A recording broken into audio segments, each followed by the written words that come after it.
दोस्तों, क्या आपको पता है भारत की एक कंपनी हर साल इतनी टाइल्स बनाती है कि अगर उन्हें एक लाइन में बिछा दिया जाए तो धरती के 3.5 चक्कर पूरे हो जाएंगे। तो हम बात कर रहे हैं भारत की number 1 tile making company Kajaria ceramics की। ये टाइल मैन्युफैक्चरिंग दो तरह से करते हैं। अपने premium products Kajaria eternity, Kajaria Ultima के को ये खुद बनाते हैं, जिससे इनकी क्वालिटी बहुत अच्छी होती है।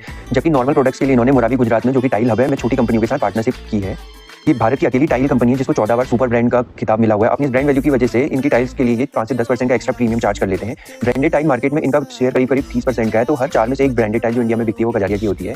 कजारिया छोटी टाइल्स कंपनी का 51% शेयर खरीद लेती है, जिससे उसमें मेजॉरिटी स्टेक होल्डर बन जाती है। फिर उनसे वो अपने ये टाइल्स प्रोड्यूस कराती है। इस तरीके से कजारिया के पास 3000 से ज़्यादा डिजाइन की टाइल्स अवेलेबल रहती हैं। अगर कजारिया के चैलेंजेस की बात करें तो टाइल्स बनाने में नेचुरल गैस का यूज होता है, और नेचुरल गैस इंटरनेशनल डिमांड और इंटरनेशनल प्राइस पर डिपेंड होती है। तो अगर नेचुरल गैस के प्राइस बढ़े तो इनका रॉ मटेरियल कॉस्ट बढ़ जाता है, क्योंकि इनका रॉ मटेरियल कॉस्ट में 25 से 30% हिस्सा जो है वो नेचुरल गैस का होता है। रियल एस्टेट में अगर मंदी आई तो उसका सीधा असर इनके बिजनेस पर पड़ता है, क्योंकि अगर नए घर बने नहीं तो इनकी टाइल्स लगेंगी कहाँ।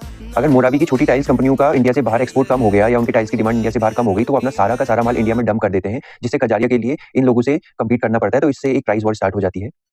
अगर इनके फंडामेंटल्स की बात करें तो इनका मार्केट कैप 15,000 करोड़ का, पी 40 का, इंडस्ट्री पी 30 का है, आरओई 12 का है, और डिविडेंड यील्ड करीब 1% की देते हैं। अगर इनके प्रॉफिट की बात करें तो इनका प्रॉफिट अभी 348 करोड़ के आसपास का है। अगर इनके शेयर होल्डिंग पैटर्न की बात करें तो प्रमोटर्स के पास 47, म्यूचुअल फंड के पास 22, एफआईज के पास 11 और डीआईआईज के पास 4 हैं। तो करीब 86% हिस्सा स्ट्रॉन्ग होल्ड में है। अगर हम लोग इनका करंट मार्केट प्राइस देखें तो वो अभी 957 चल रहा है, और ये स्टॉक अपने ऑल टाइम हाई से करीब 45% डाउन पर अवेलेबल है।